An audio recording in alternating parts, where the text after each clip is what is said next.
Hi, welcome back to Module 6, the last of our brick-to-click learning series for our Professional Development Week in 2021, the year of COVID. And this module is called Pulling It All Together, Nuts and Bolts. And there are several essential questions in this one. And those will be right in the PDF that we've created and added into the online resources that go with this workshop.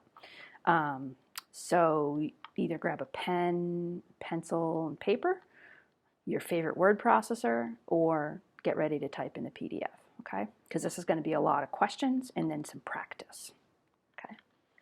So the first essential question we have is, how do you find the instructional value of each part of your unit? Okay, I'll repeat that. How do you find the instructional value of each part of your unit? So I'd like you to pause and go right. Welcome back. Chances are each of your unit activities can be categorized into learning modalities, introduction, supplemental information, discussion, practice and feedback, and demonstration of subject mastery.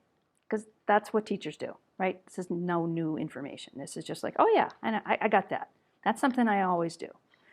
Okay, so of these activities, here comes a new question.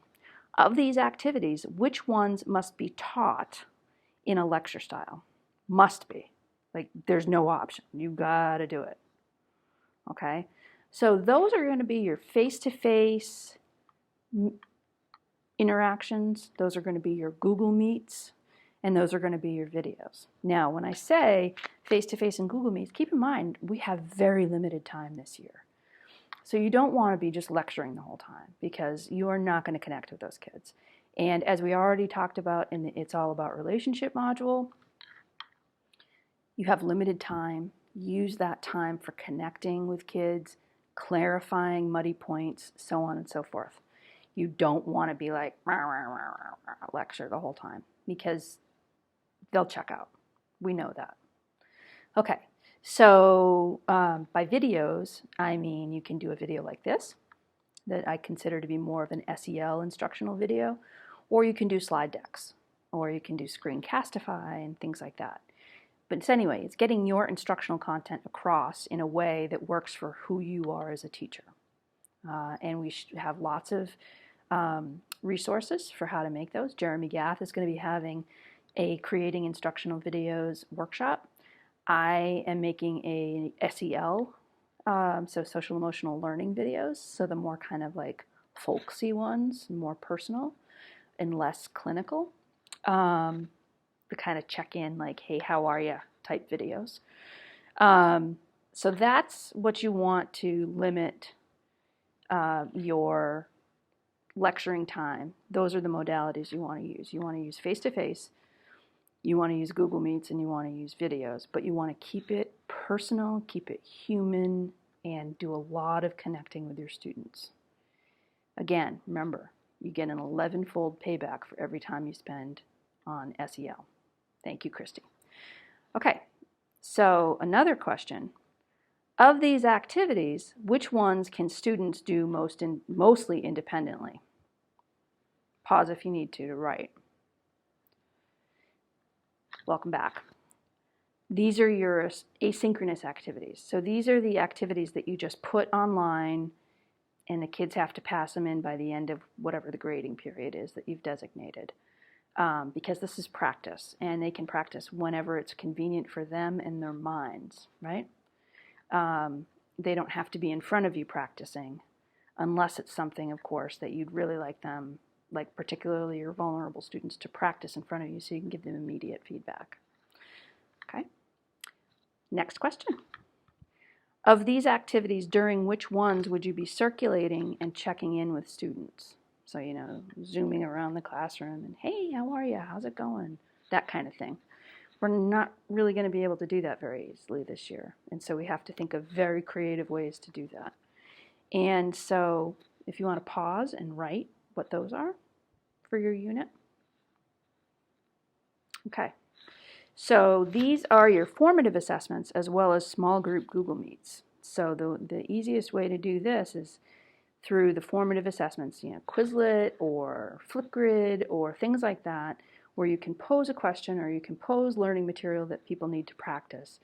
And they can either do it with you in the class, or they can do it at home at a time that works for their time schedule as well as their brains.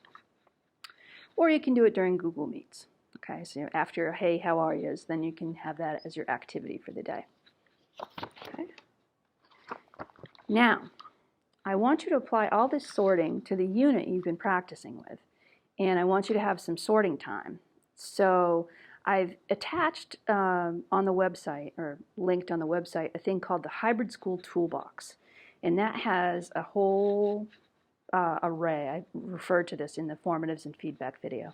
It has an array of how to go from traditional to synchronous to asynchronous with formative assessments. It also has a link in it to 53 types of formative assessment, and that was put up by Edutopia, which is an incredible resource if you haven't started using it. Okay, once you have that open, I'd like you to start aligning your activities with the online equivalents. So go from the traditional and across and start practicing. The key takeaway is that planning for 100% online is way harder than planning for face-to-face. But adapting an online activity to face-to-face is pretty easy. So in other words, you do the really hard planning ahead of time, and then you can just cherry pick what you want from the online activities, do them face-to-face, and then the kid has an opportunity to ask you questions right there, okay?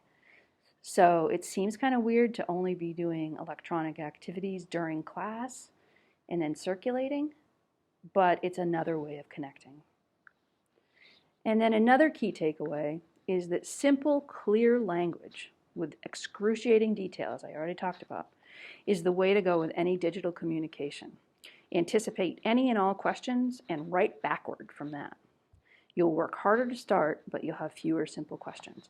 And again, I have a document that goes about, I forget the exact title, but it's precision, clarity, and consistency, and I'll link it down below. And it's tips on how to simplify, simplify, simplify down to excruciating detail. I hope this has been helpful. There will be resources on this, putting it all together, nuts and bolts page. And as always, email with follow-up questions. And I hope this has been a good use of your time.